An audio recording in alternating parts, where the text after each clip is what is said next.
There you go. There you go. Thank you, sir. There you go. Thank you, sir. There you go. There you go.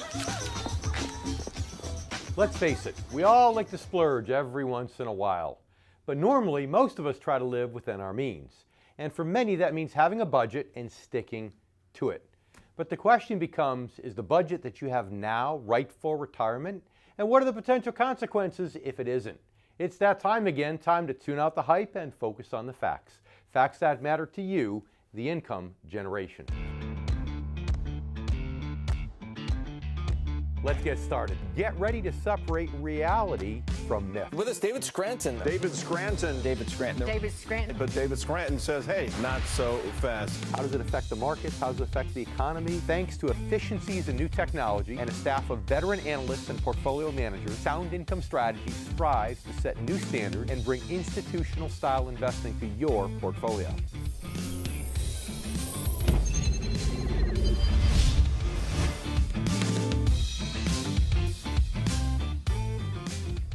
I'm David Scranton.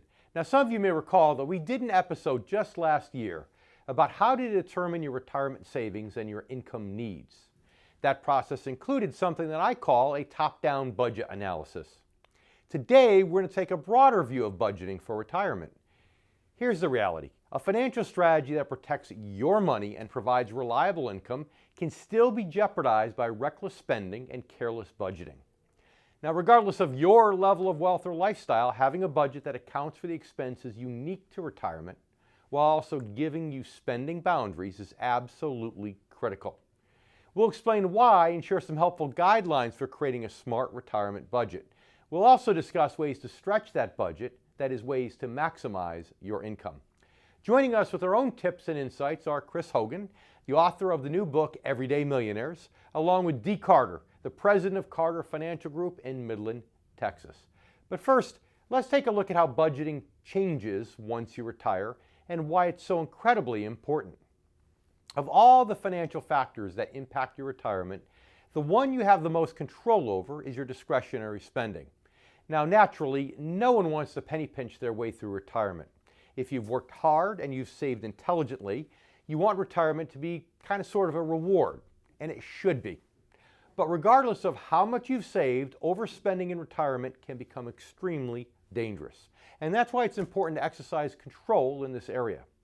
Here's the good news. You will probably have more money for discretionary spending than you realize during retirement. And here's why. Most people find that their living expenses actually decrease significantly during retirement, leaving them more income to enjoy life and to pursue their goals. In fact, that's the whole point of doing a top-down budget analysis, as I mentioned before.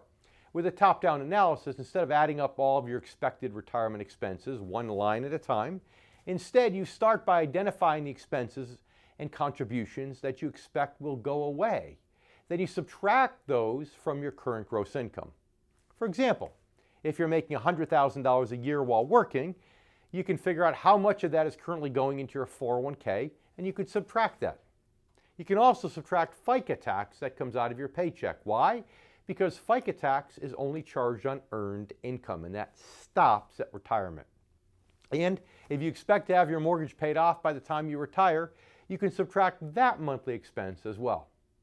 And even if you don't have your mortgage paid off, there could be other reasons that your housing costs will be considerably lower during retirement, such as perhaps deciding to sell your house and to downsize.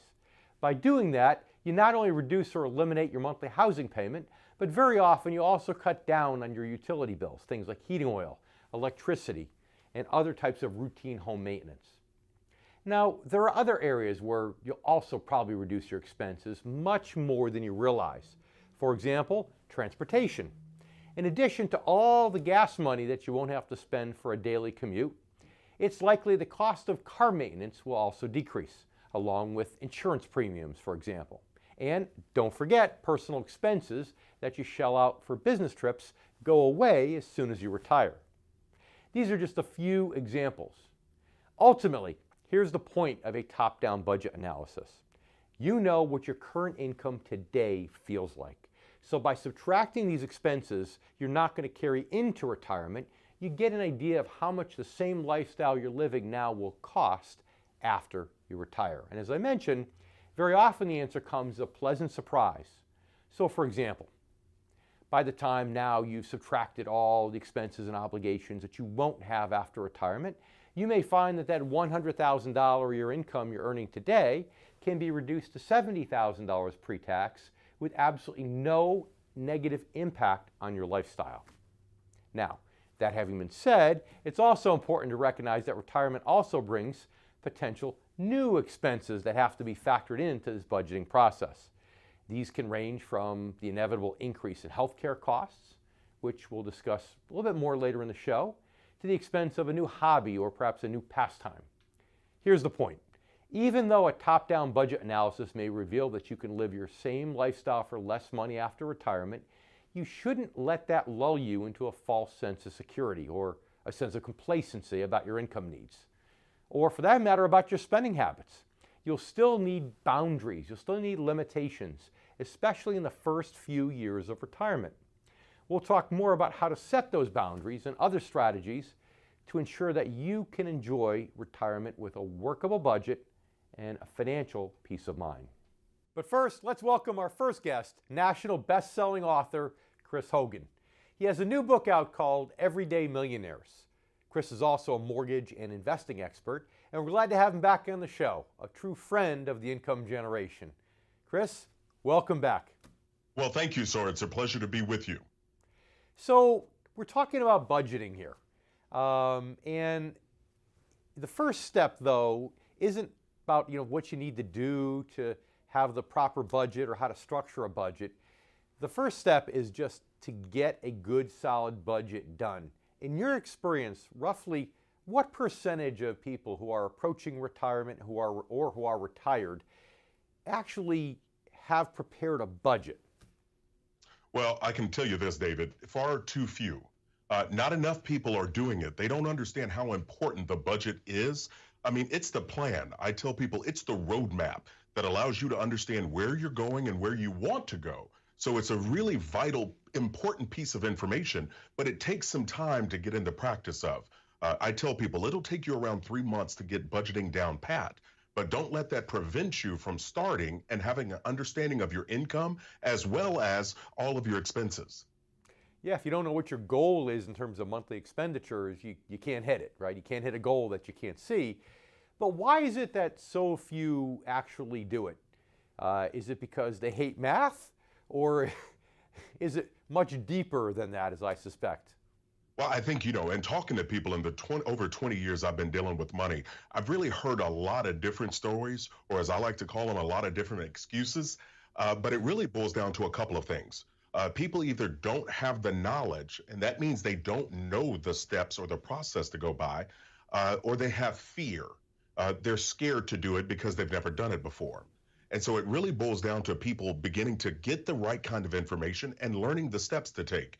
Like, it doesn't take a computer software to prepare a budget. You don't have to have highfalutin, powerful computer. What you need is a pencil and a piece of paper and having knowledge of your numbers, your income as well as your expenses, and really sitting down and understanding this, David. I want you to tell your money where to go instead of wondering where it went. That's a quote by John Maxwell. I absolutely love it, because what it does is it gives us back control. And when we have control, we can have confidence in what we're doing. So part of it is maybe fear. They don't know how to go about doing the budget. They think it's more complicated. But do you think some people feel constrained by a budget, and maybe baby boomers don't want to be constrained? Do you think that may be part of the issue, at least with the baby boomer generation, or the income generation, as we've now come to call it here on Newsmax television? Well, I appreciate you bringing that up, because that's actually the third. That feeling constraints. A lot of people have told me that a budget feels like handcuffs. They go, Chris, I don't want to do it because it tells me what I can't do. And the reality is it's actually the opposite. When you have a budget, as my friend Rachel Cruz says, it gives you permission to spend.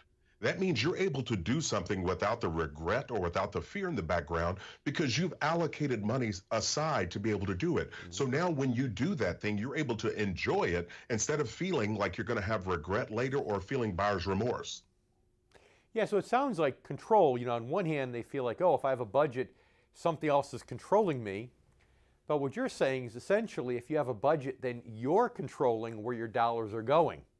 I think you're absolutely right. And it's so vital and so important because when people feel in control, they can keep their hands on the steering wheel, as I like to say. And so really it's a matter of understanding the budget is your friend and it's a living, breathing thing. You know, you don't want to do a budget at the beginning of the month and just set it aside.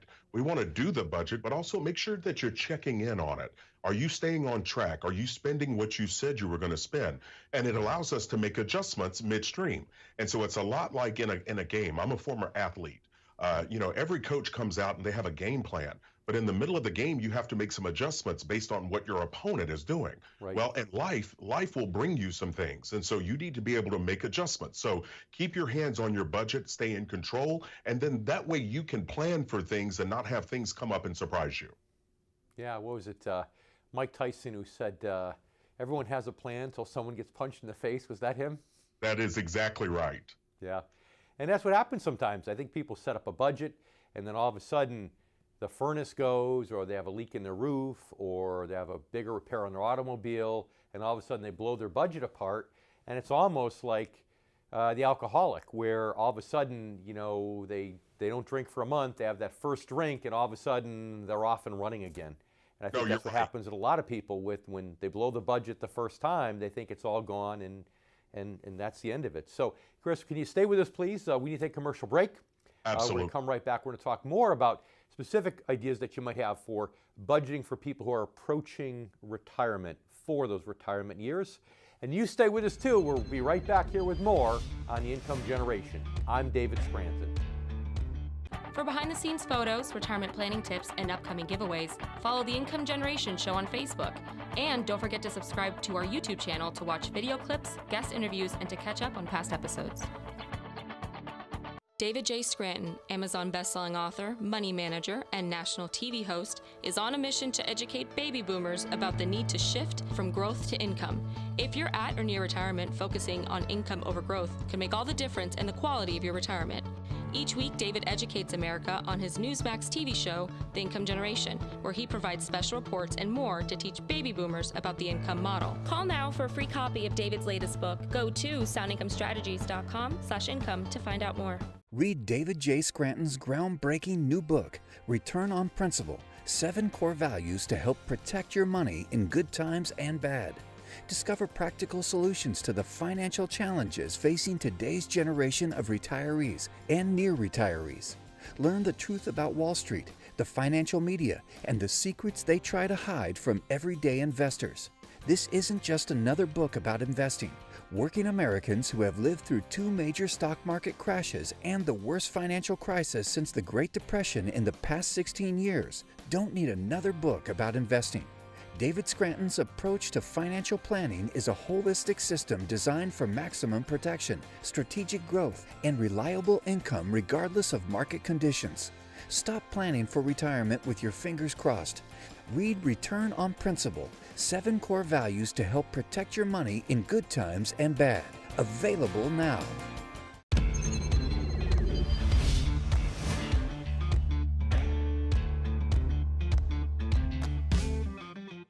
For many people, the greatest danger of overspending comes in the earliest years of retirement. And there are several reasons for that. One is that you tend to realize you're still young enough to enjoy a lot of activities you may not physically be able to do in the future. That includes things like travel and potentially expensive hobbies. Now, another reason is that psychologically, if you've done a good job with your money over the years, you may feel very confident about your financial state in those first few years of retirement. Certain expenses unique to retirement may not have kicked in yet, such as higher healthcare costs, grandchildren, so you don't yet have to think about them. All of this is understandable and even right to a certain extent. Logically speaking, you should seek to enjoy your retirement most in the years when you're fit and when you're healthy enough to do so. And you shouldn't be overly concerned about issues you don't have to deal with yet. The problem comes, though, when people get so carried away with their seize-the-day philosophy that they become reckless with their spending. They ignore common sense, and they begin consistently spending more than their savings or their income really allows. And in some cases, they might even start racking up new debt, which is a very slippery slope in retirement. They ignore the fact that average lifespans are longer today than ever before, meaning that they need to plan for a reliable retirement income for up to 30 years or more. So, while spending more money on fun goals and activities early in retirement than you likely spend later is okay, however, it's essential to keep the big picture in mind and to set a budget that reflects it. The right financial advisor can help you by identifying contingencies and identifying potential future expenses that you might overlook.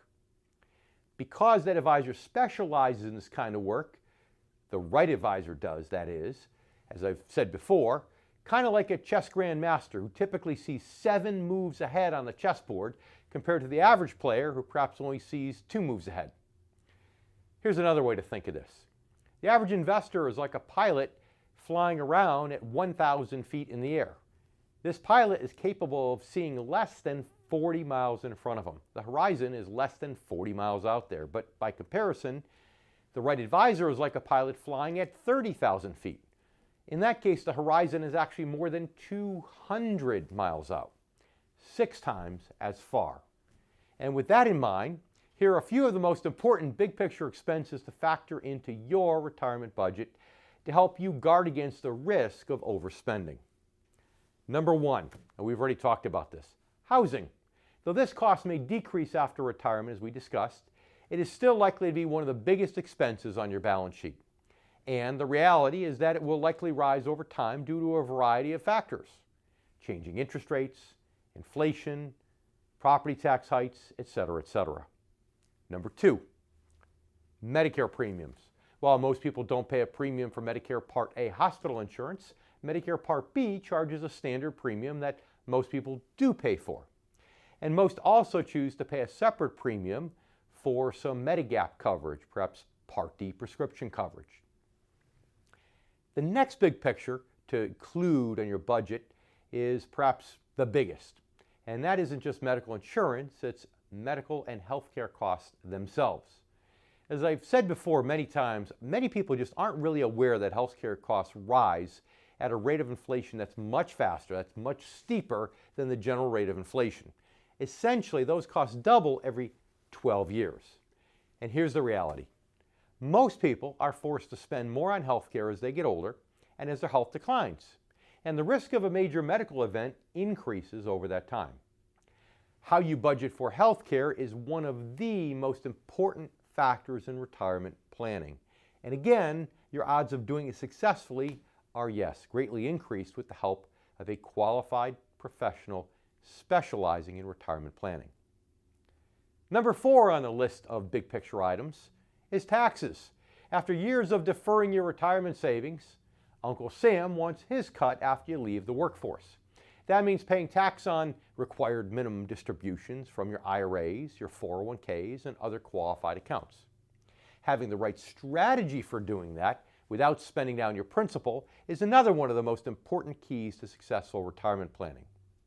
And again, your odds of success, yes, are greatly increased with the insight of the right professional, ideally one who specializes in income-based strategies designed specifically to decrease the risk of a spend down. We'll talk about that later.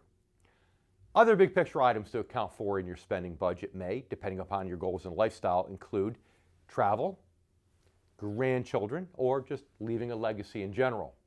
The more thoroughly and accurately that you account for these, and you account for these other factors, the less you run the risk of overspending, particularly in those first few years of retirement. Here's the good news. There are strategies that you can take advantage of to make your spending budget go further, even within strict boundaries. We'll be discussing this a bit more also later in today's show. Now it's time to welcome back national best-selling author Chris Hogan. Chris, thanks for sticking around. Thank you.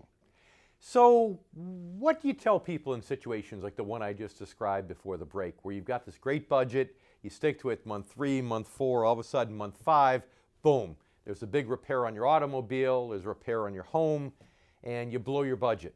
What do you do in that case? What do you tell people to do? Well, I tell people that, number one, that's called life. If you haven't had a car repair in the last 6 to 12 months, you need to be ready, right? I mean, it's just something's going to happen.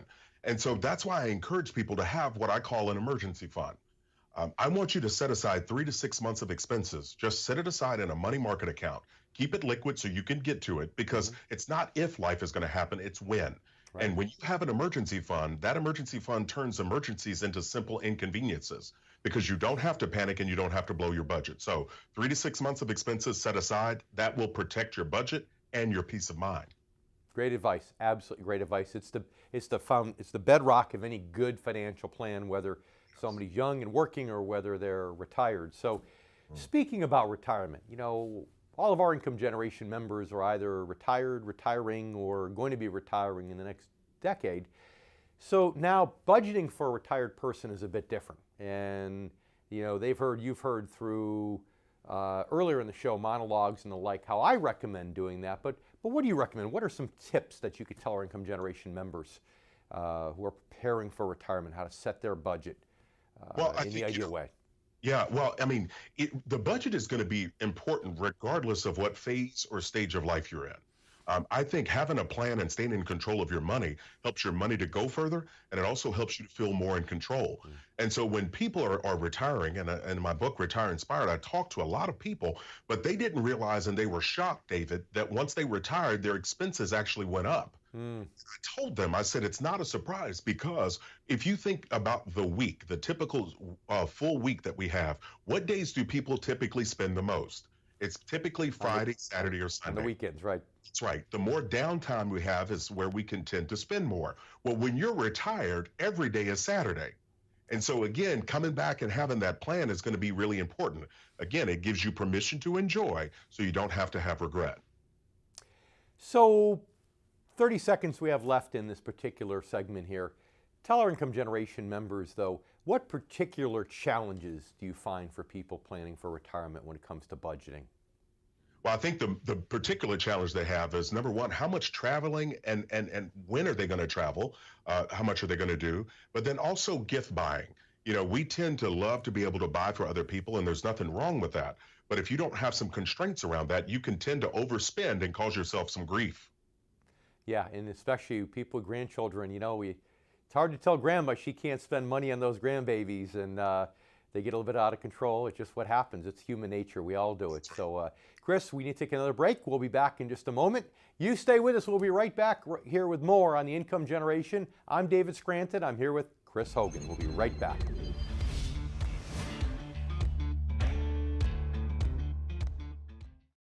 David J. Scranton, Amazon bestselling author, money manager, and national TV host, is on a mission to educate baby boomers about the need to shift from growth to income. If you're at or near retirement, focusing on income over growth can make all the difference in the quality of your retirement. Each week, David educates America on his Newsmax TV show, The Income Generation, where he provides special reports and more to teach baby boomers about the income model. Call now for a free copy of David's latest book. Go to soundincomestrategies.com/income to find out more. For behind-the-scenes photos, retirement planning tips, and upcoming giveaways, follow The Income Generation Show on Facebook. And don't forget to subscribe to our YouTube channel to watch video clips, guest interviews, and to catch up on past episodes.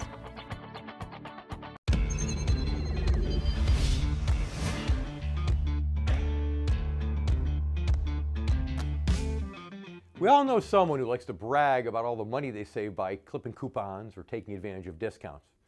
And yes, sometimes it can be a little bit annoying, but sometimes that's because deep down, we wish that we had the knack of doing the very same thing. Fortunately, though, it isn't just about having a knack. It's about having the knowledge, knowing where to look for bargains and discounts and how to take advantage of those. That knowledge can be extremely helpful during retirement. Discounts, bargains, and other saving strategies can go a long way towards stretching your budget and to making your money go further. There's no need to become obsessive about it, though. As we said earlier, no one wants to penny pinch their way through retirement. But some saving strategies and opportunities are so easy and so obvious it would almost be foolish not to take advantage of them. For example, and we already mentioned this first one briefly, avoid taking on any new debt and do your best to pay off old debt. As virtually everyone knows, paying cash instead of using credit is always cheaper. Why? Because interest and other fees can be outrageous and they can add up quickly. Next, consider all options for reducing your housing costs. That includes all options, downsizing, which we've discussed, but also the possibility of a shared housing arrangement if that happens to be applicable to your situation. Or, as we noted on a recent show about the changing face of retirement, many single baby boomers today are simplifying their lives and sharing housing expenses with a roommate, much as they may have done when they were younger. They may also be looking at other opportunities depending upon their needs and where they live. Share a car and all the expenses that go along with the car. Another great saving strategy is search out free entertainment. Some people have the idea that they always need to travel far and pay a lot of money to enjoy art and culture. Well, that's simply not true. It's nice as an occasional treat, but the reality is your own hometown may have much more to offer than you realize. Things like free concerts, free festivals, movies, lectures, book clubs, the list goes on, and much of it is free for seniors, or at least available at a discount. Now, speaking of discounts, yes, you can get additional discounts on a wide variety of things, not to mention supplemental medical insurance by joining the AARP, the American Association of Retired Persons. In addition to a variety of everyday discounts as an AARP member, you could be eligible for everything from real estate tax breaks to free transportation, low-cost meals, and discounts on medical services.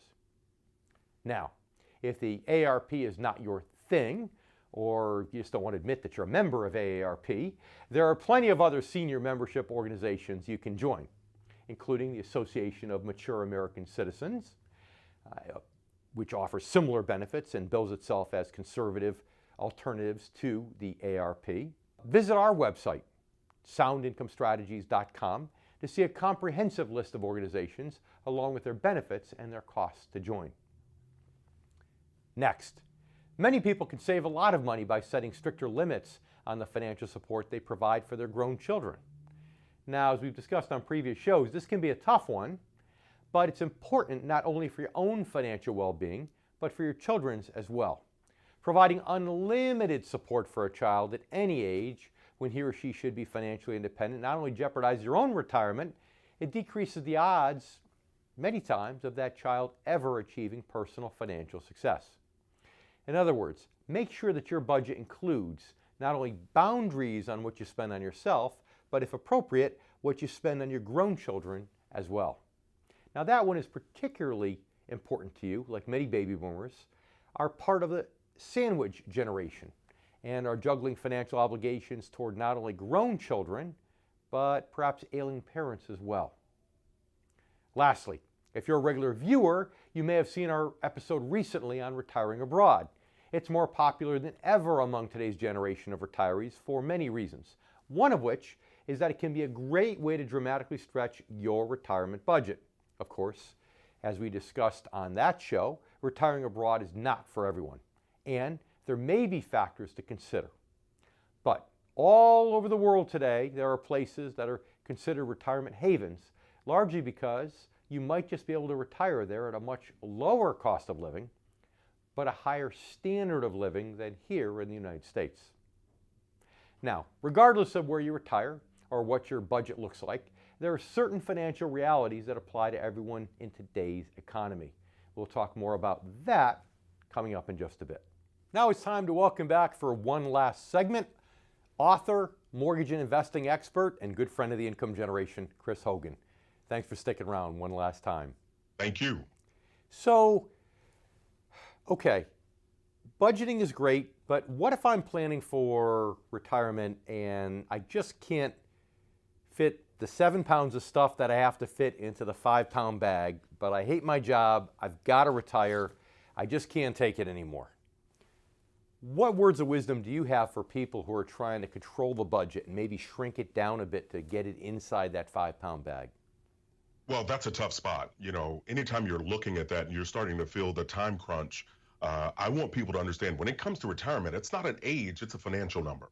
So it's a matter of how much money you have put away for yourself and what you're doing with the income you're making right now.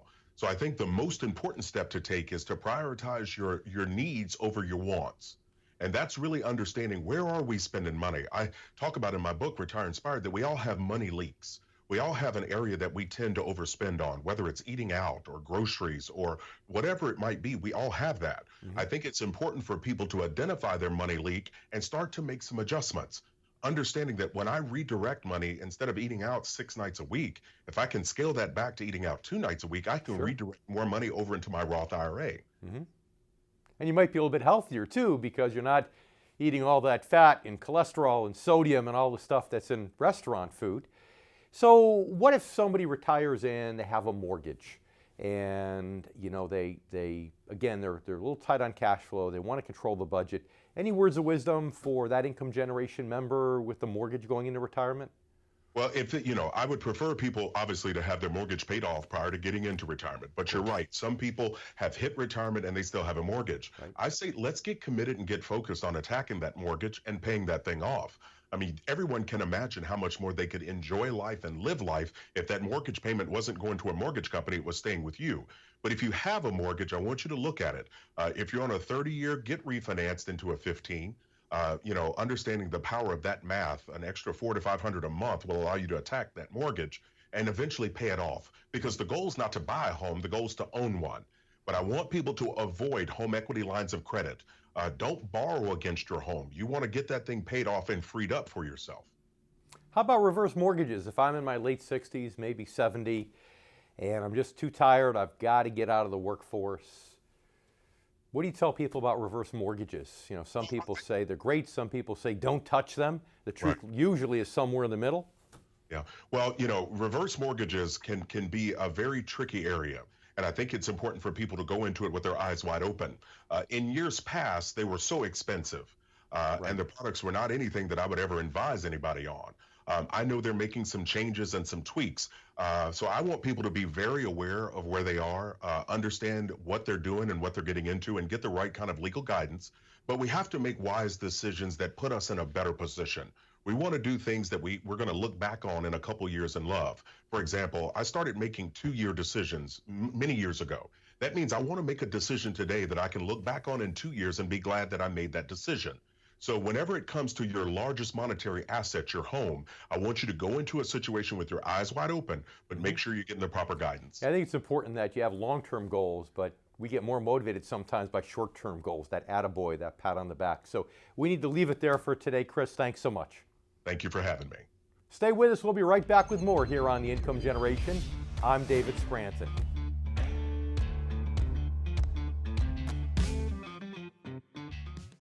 Read David J. Scranton's groundbreaking new book, Return on Principle, 7 Core Values to Help Protect Your Money in Good Times and Bad.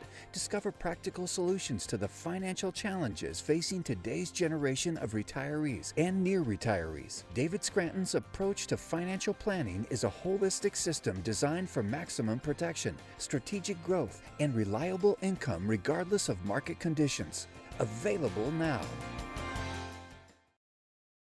If you're near or in retirement, head over to theincomegeneration.com and download your special report written specifically for the needs of the income generation. Again, those born before 1966. I'm David Scranton, and you've been watching The Income Generation.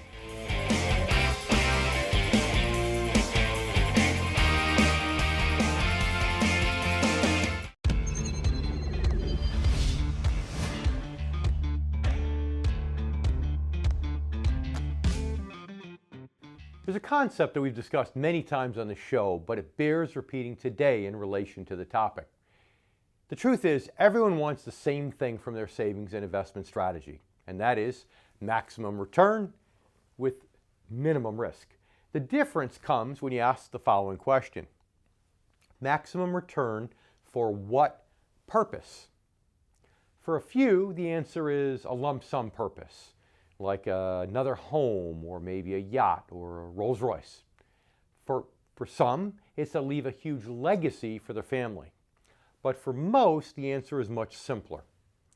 Retirement income now or in the future. So if you've heard me discuss this concept before, you know the most important thing to understand is that total return is the sum of two things. It's the sum of growth plus income. The income portion comes in the form of interest and dividends, while growth is measured in capital appreciation. Now, that idea runs contrary to a common misconception, which is that growth and total return are synonymous, that they mean exactly the same thing. Based upon that misconception, a lot of people believe that in order to increase returns, you must increase growth. And that's really the only way to do that is through traditional buy and hold investing in the stock market or stock mutual funds. In other words, people have the idea that in order to increase your retirement income, you must increase your risk.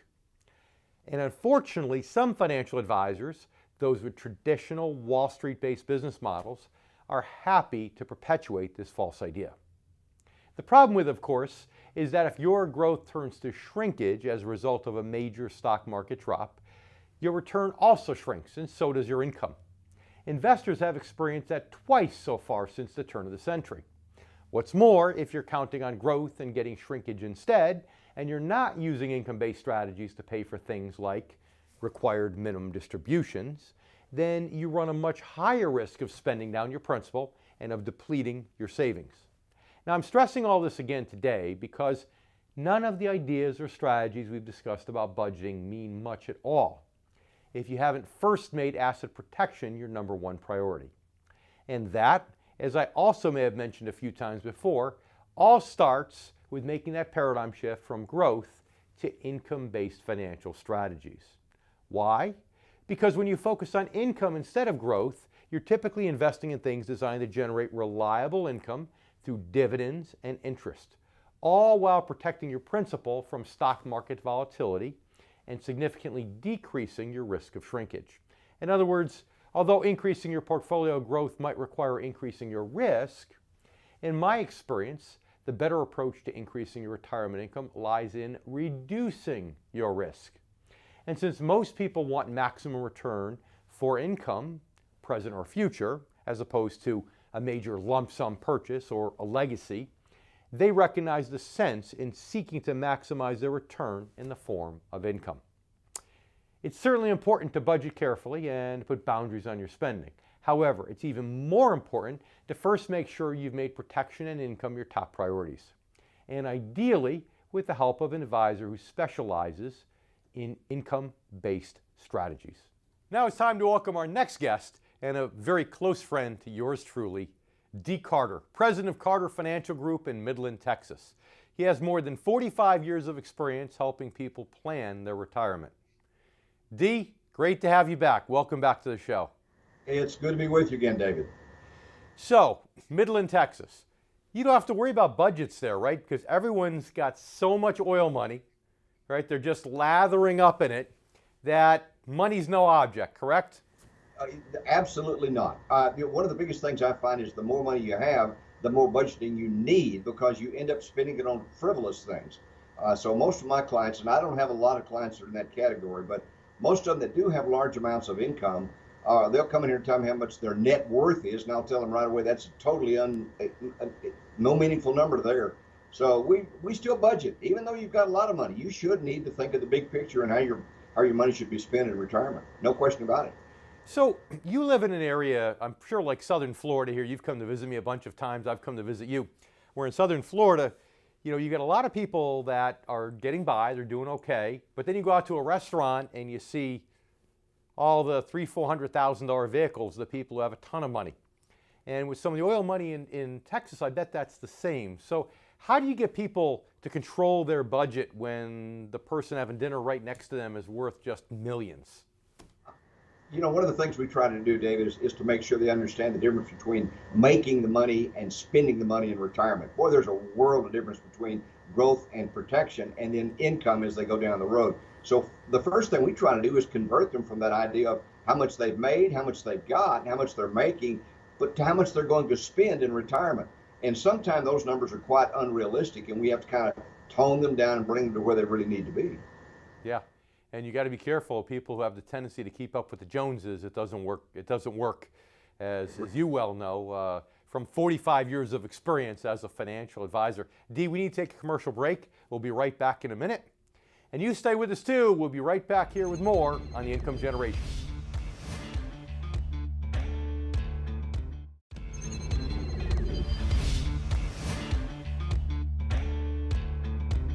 And welcome back. We're talking with Dee Carter, president of the Carter Financial Group in Midland, Texas.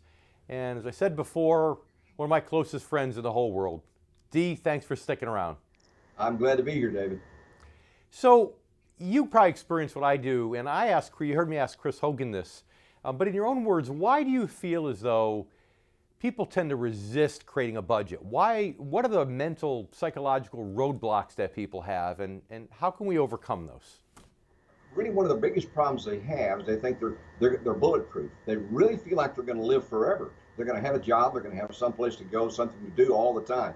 They really don't ever stop to think that things do change. And what they do, they need the takeaways in budgeting and retirement is they need to understand where they're coming from, what they've got, and where they're going to go. And most of them don't ever do that.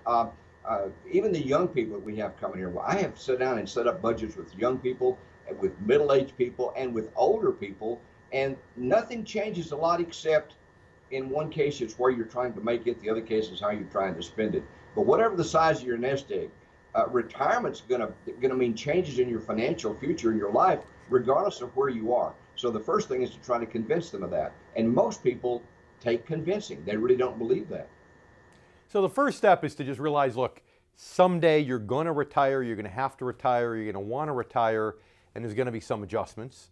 But how about for the person who's done well enough where they can retire at pretty much the same lifestyle they had when they were working, who doesn't really need to pull back at all? How about for that person? What do you find sometimes are their roadblocks, and what can you do to motivate that person to try to stick to a budget? Because you know that, as Chris Hogan said, more time on your hands in retirement means every day is like a Saturday, and you end up tending to spend more money. Yeah, I think the main thing, David, there is to get them to focus on the big picture. Think of what they're going to be doing. Focus on the categories that they're spending money on. Everybody wants to travel, but you need to sit down and focus on that. Where do you want to go? What do you want to do when you get there? You need to talk about health care. I have to convince my clients, and look, some of them are pretty hard to convince, that they're going to spend, if they're 65 years old as a couple, they're probably going to spend $275,000 before they pass on health care alone. They don't believe that, so you have to show them facts and big pictures. They need to know about, well, things like entertainment, things about, are you going to give money away to charities during your retirement? But then you got to get specific with them, and that's the most difficult thing.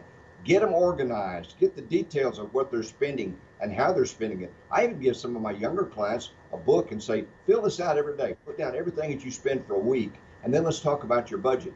You're going to see better about where you're going to go when you get older. And even to my older clients, do you eat out more? Are you eating out 4 and 5 times a week like sometimes we do? And all these things come into the picture, but most of them don't ever realize it until you sit down. I heard you tell people before in your office, Dee, 6 months before you retire, the last 6 months, write down every penny you spent, track it, and create a budget off that. We need to leave it there for today. Dee, thanks so much. You bet. We'll be right back in a minute. Stay with us here on The Income Generation.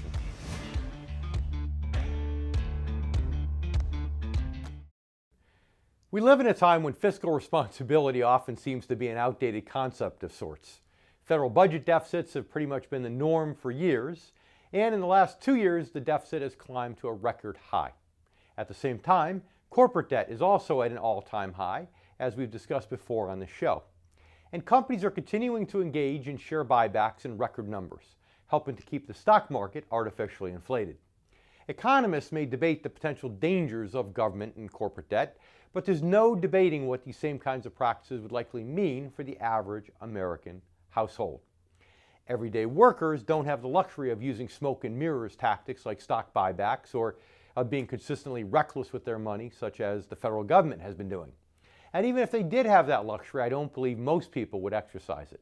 In fact, in my experience, a majority of people recognize the importance of being, as I like to say, good stewards of their money, of being careful and of being conscientious with their savings and responsible with their spending.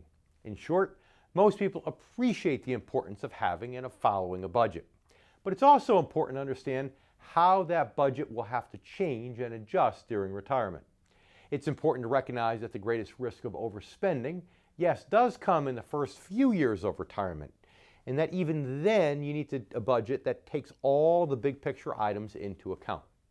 Things like rising healthcare costs, required minimum distributions, and other issues that may not impact you until many years down the road.